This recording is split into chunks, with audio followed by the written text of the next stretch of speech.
कर ब्रह्मा श्री राम तीर्थ की महिमा। ब्रह्मा जी कहते हैं, नारद, राम तीर्थ भ्रूण हत्या का नाश करने वाला है। उसकी महिमा के श्रवण मात्र से मनुष्य सब पापों से मुक्त हो जाता है। इक्ष्वाकु वंश में दशरथ नाम के क्षत्रिय राजा हुए, जो संपूर्ण विश्व में विख्यात थे। वे इंद्र की ही भांति बलवान, बुद्धिमान और शूरवीर थे तथा बलि की भांति अपने पितामहों के राज्य का पालन करते थे। महाराज दशरथ के 3 रानियां थीं, कौसल्या, सुमित्रा और कैकई। वे तीनों कुलीन, सौभाग्यशाली, रूपवती और सुलक्षणा थीं। राजा दशरथ जब अयोध्या के राज सिंहासन पर आसीन थे और ब्रह्मवेत्ताओं में श्रेष्ठ वशिष्ठ जी उनके पुरोहित के पद पर प्रतिष्ठित थे, उस समय देश में न रोग थे, न मानसिक चिंताएं, ना तो अनावृष्टि होती थी और ना अकाल ही पड़ता था। ब्राह्मण, क्षत्रिय, वैश्य तथा शूद्रों को और चारों आश्रमों को भी पृथक पृथक बड़ा सुख मिलता था।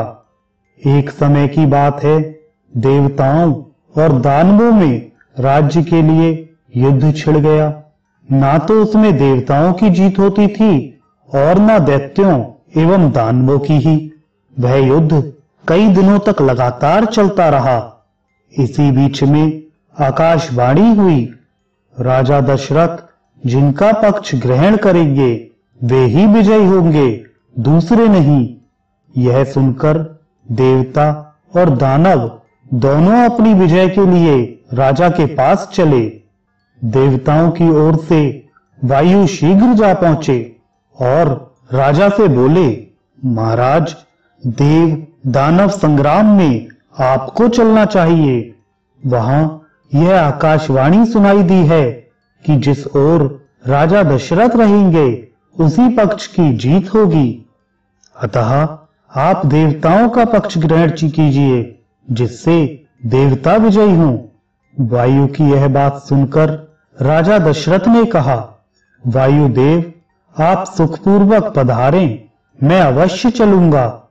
वायु के चले जाने पर दैत्यगण राजा के पास आए और बोले, भगवान, हमारी सहायता कीजिए।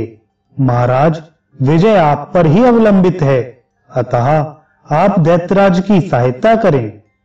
राजा बोले, वायुदेव ने पहले मुझसे प्रार्थना की है और मैंने देवताओं को सहायता करने का वचन दे दिया है, अतः दैत्य और दानव लौट जाएं। राजा दशरथ ने वैसा ही किया। स्वर्ग में पहुंचकर उन्होंने दैत्य, दानवों तथा राक्षसों के साथ लोहा लिया। उस समय नमूची के भाइयों ने देवताओं के देखते देखते तीखे बाण मारकर राजा के रथ की धुरी तोड़ डाली। राजा बड़े वेग से युद्ध में लगे थे, उन्हें धुरी टूटने का पता न लगा।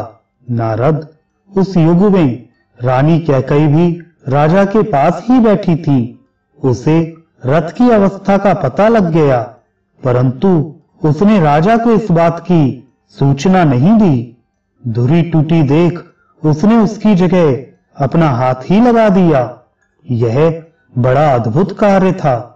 रथियों में श्रेष्ठ महाराज दशरथ ने कैकई के हाथ से थामे हुए रथ के द्वारा दैत्यों और दानवों पर विजय पाई। फिर देवताओं से अनेक वर पाकर उनकी अनुमति ले वे पुनः अयोध्या लौट आए।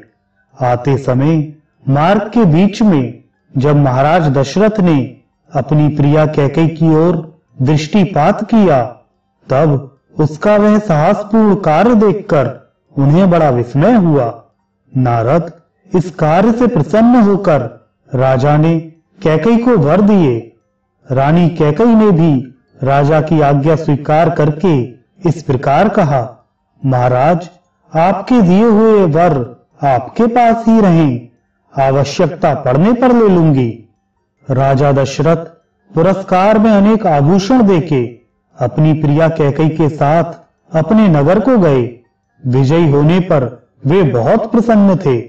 तदंतर बहुत समय के बाद मुनीश्वर ऋष्यशृंग की कृपा से देवताओं की कार्य सिद्धि के लिए राजा दशरथ के 4 देवोपम पुत्र हुए। कौसल्या से राम, कैकेयी से बुद्धिमानों में श्रेष्ठ भरत तथा सुमित्रा से लक्ष्मण और शत्रुघ्न हुए। वे सभी पुत्र बुद्धिमान, प्रिय तथा राजा के आज्ञाकारी थे। एक बार महर्षि विश्वामित्र आए और उन्होंने यज्ञ की रक्षा के लिए राजा से राम और लक्ष्मण को मांगा। विश्वामित्र उनके महत्व को जानते थे। राजा दशरथ बोले, मुने, इस बुढ़ापे में किसी तरह दैव योग से मेरे ये बालक उत्पन्न हुए हैं, जो मेरे मन को आनंद देने वाले हैं। मैं अपना शरीर और यह राज्य दे दूंगा, किंतु इन पुत्रों को ना दे सकूंगा। उस समय वशिष्ठ ने राजा दशरथ से कहा, राजन, रघुवंशियों ने किसी की प्रार्थना को ठुकराना नहीं सीखा है। उनके यूं कहने पर राजा ने किसी तरह श्री राम और लक्ष्मण से कहा, पुत्रों, तुम ब्रह्म ऋषि विश्वामित्र के यज्ञ की रक्षा करो। यूं कहकर उन्होंने अपने दोनों पुत्र विश्वामित्र जी को सौंप दिए। राम और लक्ष्मण ने बहुत अच्छा कहकर राजा दशरथ को नमस्कार किया और यज्ञ की रक्षा के लिए विश्वामित्र जी के साथ प्रसन्नता पूर्वक चल दिए। तब महर्षि विश्वामित्र ने उन दोनों भाइयों को माहेश्वरी महाविद्या, धनुर्वेद, शस्त्र विद्या, अस्त्र विद्या, लोक विद्या, रथ विद्या, गज विद्या, अश्व विद्या, गदा विद्या तथा मंत्र द्वारा अस्त्रों के आवाहन और विसर्जन की शिक्षा दी। इस प्रकार संपूर्ण विद्याएं प्राप्त कर श्री राम और लक्ष्मण ने वनवासियों का हित करने के लिए वन में ताड़का को मार डाला और हाथ में धनुष लेकर यज्ञ की रक्षा करने लगे। तत्पश्चात महायज्ञ पूर्ण होने पर मुनिवर विश्वामित्र दोनों राजकुमारों के साथ राजा जनक से मिलने गए। वहां लक्ष्मण सहित श्री राम ने राजाओं की मंडली में अपने गुरु से सीखी हुई अद्भुत धनुर्विद्या का परिचय दिया। इससे प्रसन्न होकर राजा जनक ने अपनी अयोनिजा कन्या लक्ष्मी स्वरूपा सीता का श्री राम के साथ विवाह कर दिया। इसी प्रकार लक्ष्मण, भरत और शत्रुघ्न का विवाह भी राजा जनक के ही घर हुआ। तदंतर दीर्घ काल व्यतीत होने पर राजा दशरथ समस्त प्रजा और गुरु की अनुमति से श्री राम को राज्य देने लगे। उस समय मंत्रा रूपी दुर्दैव से प्रेरित होकर रानी कैकेयी ईर्ष्या से व्याकुल हो उठी। उसने श्री राम के राज्याभिषेक में विघ्न डाला और उन्हें वनवास भेजने के लिए कहा। साथ ही उसने वही राज्य भरत के लिए मांगा, परंतु राजा ने स्वीकार नहीं किया। पिता के सत्य की रक्षा के लिए श्री राम स्वयं ही घोर जंगल में चले गए। सीता और लक्ष्मण ने भी उन्हीं का साथ दिया। श्री राम ने अपने सद्गुणों के कारण सत्पुरुषों के शुद्ध हृदय में घर बना लिया। जब श्री राम राज्य की तृष्णा से रहित और वनवास के लिए दीक्षित हो लक्ष्मण और सीता के साथ चले गए, तब राम, लक्ष्मण और गुणशालिनी सीता का स्मरण करके महाराज को बड़ा दुख हुआ और उन्होंने अपने प्राण त्याग दिए। इधर श्री रामचंद्र जी चलते चलते चित्रकूट में आए। वहीं उन्होंने 3 वर्ष व्यतीत किए। फिर वहां से दक्षिण दिशा की ओर चलकर वे क्रमशः दंडकारण्य में पहुंचे, जो समस्त देशों में पवित्र और तीनों लोकों में विख्यात है। वह महान वन दैत्यों से सेवित होने के कारण बड़ा भयंकर था। ऋषियों ने भयभीत होकर उसे छोड़ दिया था। श्री राम ने वहां दैत्यों और राक्षसों को मारकर दंडक वन को ऋषि मुनियों के रहने योग्य बना दिया। फिर 5 योजन आगे जाकर वे धीरे धीरे गौतमी के तट पर पहुंचे। भगवान शिव की जो पूंजीभूत एवं अनिर्वचनीय पराशक्ति है, वही जल स्वरूप में प्रकट हुई गोमती नदी है, ऐसा संत महात्माओं का कथन है। गौतमी ब्रह्मा, विष्णु और शिव के लिए भी माननीय तथा वंदनीय है। श्री राम बोले, अहो, गंगा का कैसा अद्भुत प्रभाव है, तीनों लोकों में इनकी कहीं उपमा नहीं है। हम धन्य हैं कि इन त्रिभुवन पावनी गंगा का दर्शन पा सके। यूं कहकर श्री राम ने बड़े हर्ष के साथ महादेव जी की स्थापना की और यत्न पूर्वक षोडशोपचार से 36 कलाओं वाले महादेव जी की आवरण सहित पूजा करके हाथ जोड़कर उनकी स्तुति करने लगे। श्री राम बोले, मैं पुराण पुरुष शंभु को नमस्कार करता हूं, जिनकी असीम सत्ता का कहीं पार या अंत नहीं है। उन सर्वज्ञ शिव को मैं प्रणाम करता हूं। अविनाशी प्रभु रुद्र को नमस्कार करता हूं। सबका संहार करने वाले शर्व को मस्तक झुकाकर प्रणाम करता हूं। अविनाशी परम देव को नमस्कार करता हूं। लोक गुरु उमापति को प्रणाम करता हूं। दरिद्रता का विनाश करने वाले शिव को नमस्कार करता हूं। रोगों का अपहरण करने वाले महेश्वर को प्रणाम करता हूं। जिनका रूप चिंतन का विषय नहीं है, उन कल्याणमय शिव को नमस्कार करता हूं। विश्व की उत्पत्ति के बीजभूत भगवान भव को प्रणाम करता हूं।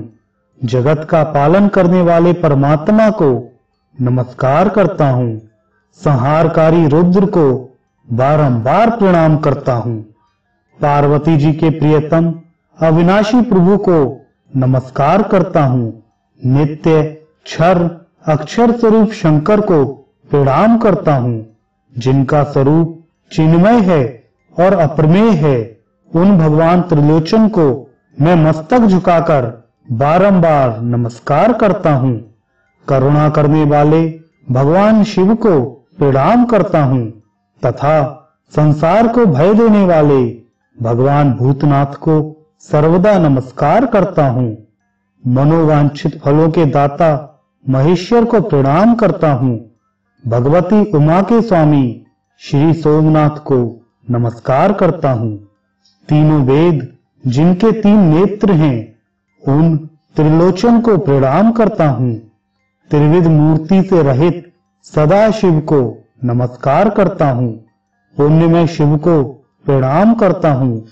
सत असत से पृथक परमात्मा को नमस्कार करता हूं। पापों का अपहरण करने वाले भगवान हर को प्रणाम करता हूं। जो संपूर्ण विश्व के हित में लगे रहते हैं, उन भगवान को नमस्कार करता हूं। जो बहुत से रूप धारण करते हैं, उन भगवान शंकर को प्रणाम करता हूं। जो संसार के रक्षक तथा सत और असत के निर्माता हैं, उन्हें नमस्कार करता हूं। जो संपूर्ण विश्व के स्वामी हैं, उन विश्वनाथ को प्रणाम करता हूं। हव्य कव्य स्वरूप यज्ञेश्वर को नमस्कार करता हूं। संपूर्ण लोकों का सर्वदा कल्याण करने वाले जो भगवान शिव आराधना करने पर उत्तम गति एवं संपूर्ण अभीष्ट वस्तुएं प्रदान करते हैं, उन दान प्रिय इष्ट देव को मैं नमस्कार करता हूं। भगवान सोमनाथ को प्रणाम करता हूं। जो स्वतंत्र न रहकर भक्तों के पराधीन रहते हैं, उन विजयशील उमानाथ को मैं नमस्कार करता हूं। विघ्नराज गणेश तथा नंदी के स्वामी पुत्र प्रिय भगवान शिव को मैं मस्तक झुकाकर प्रणाम करता हूं। संसार के दुख और शोक का नाश करने वाले देवता भगवान चंद्रशेखर को मैं बारंबार नमस्कार करता हूं। जो स्तुति करने योग्य और मस्तक पर गंगा को धारण करने वाले हैं, उन महेश्वर को नमस्कार करता हूं। देवताओं में श्रेष्ठ उमापति को प्रणाम करता हूं। ब्रह्मा आदि ईश्वर, इंद्र आदि देवता तथा असुर भी जिनके चरण कमलों की पूजा करते हैं, उन भगवान को मैं नमस्कार करता हूँ, जिन्होंने पार्वती देवी के मुख से निकलने वाले वचनों पर दृष्टिपात करने के लिए मानो 3 नेत्र धारण कर रखे हैं, उन भगवान को मैं प्रणाम करता हूँ। पंचामृत, चंदन, उत्तम धूप, दीप, भांति भांति के विचित्र पुष्प, मंत्र तथा अन्न आदि समस्त उपचारों से पूजित भगवान सोम को मैं नमस्कार करता हूँ। तदंतर भगवान शंकर ने प्रकट होकर श्री राम और लक्ष्मण से कहा, तुम्हारा कल्याण हो, वर मांगो। श्री राम बोले, सुरश्रेष्ठ महेश्वर, जो लोग इस स्तोत्र के द्वारा भक्ति पूर्वक आपकी स्तुति करें, उनके संपूर्ण कार्य सिद्ध हो जाएं। शंभो, जिनके पितर नरक के समुद्र में डूबे हों, उनके वे पितर यहाँ पिंड आदि देने से पवित्र हो स्वर्गलोक में चले जाएं। जन्म भर के कमाए हुए मानसिक, वाचिक और शारीरिक पाप यहाँ स्नान करने मात्र से तत्काल नष्ट हो जाएं। जो लोग यहाँ याचकों को भक्ति पूर्वक थोड़ा भी दान दें, वह सब अक्षय होकर दाताओं के लिए उत्तम फल देने वाला हो। यह सुनकर शंकर जी बहुत प्रसन्न हुए। उन्होंने ऐब मस्तु कहकर श्री रामचंद्र जी की बात का अनुमोदन किया। सुरश्रेष्ठ भगवान शिव के अंतर्धान हो जाने पर श्री राम अपने अनुगामियों के साथ धीरे धीरे उस प्रदेश में गए जहां से गोदावरी नदी प्रकट हुई है। तब से वह तीर्थ श्री राम तीर्थ के नाम से प्रसिद्ध हुआ। जहां लक्ष्मण ने स्नान और शंकर का पूजन किया, वह लक्ष्मण तीर्थ के नाम से प्रसिद्ध हुआ, और जहां सीता ने स्नानादि किया, वह सीता तीर्थ के नाम से कहलाया। सीता तीर्थ नाना प्रकार की समस्त पाप राशि को निर्मूल करने में समर्थ है। जिसके चरणों से त्रिभुवन पावनी गंगा प्रकट हुई है, उन्होंने ही जहां स्नान किया, उस तीर्थ की विशिष्टता के विषय में क्या कहा जा सकता है। अतः श्री राम तीर्थ के समान कहीं कोई भी तीर्थ नहीं है।